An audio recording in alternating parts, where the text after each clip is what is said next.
I mean, I think we don't want 7 billion robots. What would even the point be?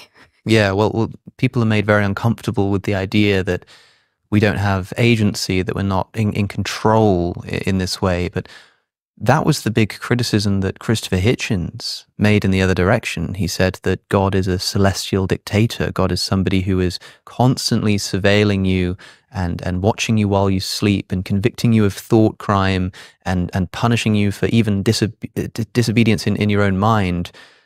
Presumably that's not the relationship you feel that you have with God. I think he read more of the Quran than the New Testament.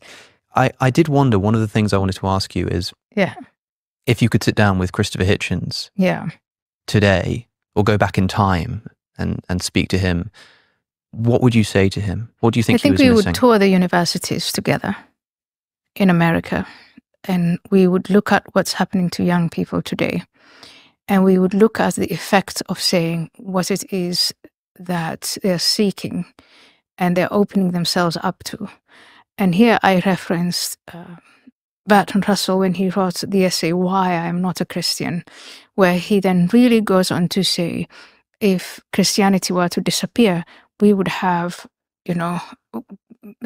reason would overtake, and we'd be would have so much progress and so much humanity and so much reason. And then now we actually have the empirical reality where Christianity is waning, and what we are getting in the highest temples of learning, the temples of reason, is not reason, it's unreason. And I would want to have a conversation with Christopher Hitchens. And when I brought this up with Richard Dawkins, he did acknowledge it, and he finds it frustrating. And I understand why he's frustrated. But I think we have to go back to this idea of, as human beings, we're much, much more complex than just the material. The atheist assertion, we're insignificant, we are nothing. I forget what Richard used to say about, we are so, he said, I forget the exact quote, but it amounts to... blind, pitiless indifference. Yes, and we're no more, what was it, we have no more significance than some kind of organism. Right. And that's just not true. And anyway, I also want to point out, in this reading journey that I have taken on, that there are more and more people, the more we discover about the universe and the more we discover about the world, there are more and more scientists, especially on the hard science part, who are saying there is something rather than nothing. And I think that's sort of the conversation I would have with Christopher Hitchens. The problem of the activism, the evangelizing of atheism, I think that creates a barrier that robs one of curiosity. If you just shed that and you come, and you shake that off and you think, I'm open to change my mind, then, you could change your mind. You could see things that you wouldn't see when you say, I don't want to see it at all. In other words, the accusation they level against people of faith is also true for them. They really do believe in being atheists, in not believing in God. And so that is why the whole conversation about within the Christian West ended with, let's agree to disagree, until the world came into the West, until Islam came and other forces came in, and that is why it's reopened. Well, the idea is that everybody worships something. Everybody has their dogmas. Everybody has things that they believe essentially without evidence.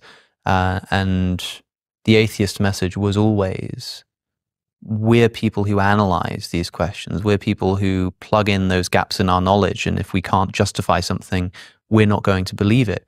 And with that, they levy this closed-minded accusation against the religious. And I guess there's one thing to say that they do it as well. Do you think that they do it more so? If you read the works of the apologetics, it's really this whole exercise in trying to grapple with that, where they're saying we're not believing in something just because we believe in it, and we're sticking to these really very serious attempts at trying to understand, to explain, and there's a great deal of doubt and self-doubt. So I think it is really on the other side where there is this certainty that there is nothing, and then trying to get everyone to come to the belief that there is nothing. And I'm not saying this is true for every atheist. Of course. Yeah. I mean, it's a caricature to say that Christians they all just believe without evidence and without thinking. It's like, oh, have you read the apologetics? Have you read the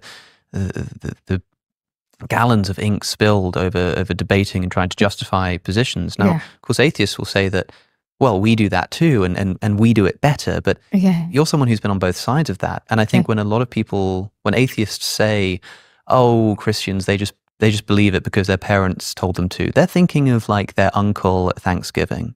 Yeah, they're not thinking of the William Lane Craigs or the Alexander Pruses of the world. They're thinking of someone that they know personally. But similarly, I know more atheists who are just atheists because, I've never seen any evidence, whatever, haven't given it much thought, than I know atheists who've sort of reasoned their way into that conclusion. I think it happens on both sides, in other words, but you're someone who's now lived both of those sides and interacted with both of those sides. And you said a second ago that you feel like more closed-mindedness comes from the atheist side than the Christian side. More closed-mindedness comes from the atheist side, and more certainty. Again, not for every atheist, but definitely if you take atheism and you turn it into an activist position, because then you're selling something. And that's what is, it's blinding, isn't it? You become so confident. And I think even a little more than confidence, there's an element of arrogance. In this is it. There's really nothing more to know or learn or find out. We have it. There's nothing. I mean, people will say that that's what the Christians say. They say, I have my answer in this book, and I'm a humble Christian who has the answer to the biggest question of the universe and knows the truth, and there's no need for further inquiry because we have the scripture. It tells us the way things are.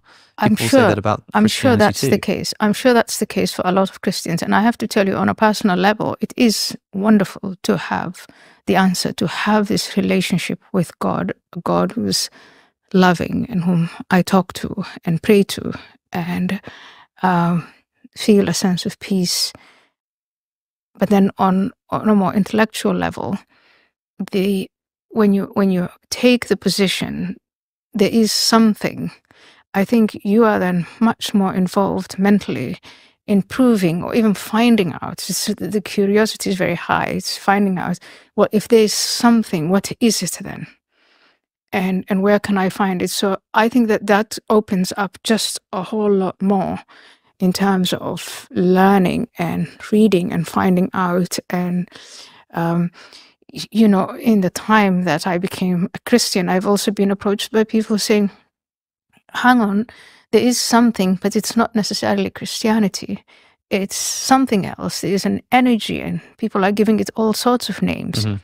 But that's, I think that stance, that mental stance, it provides for more curiosity than the position where there's nothing, I can't be bothered. Or I can only be bothered to tell other people that there is nothing.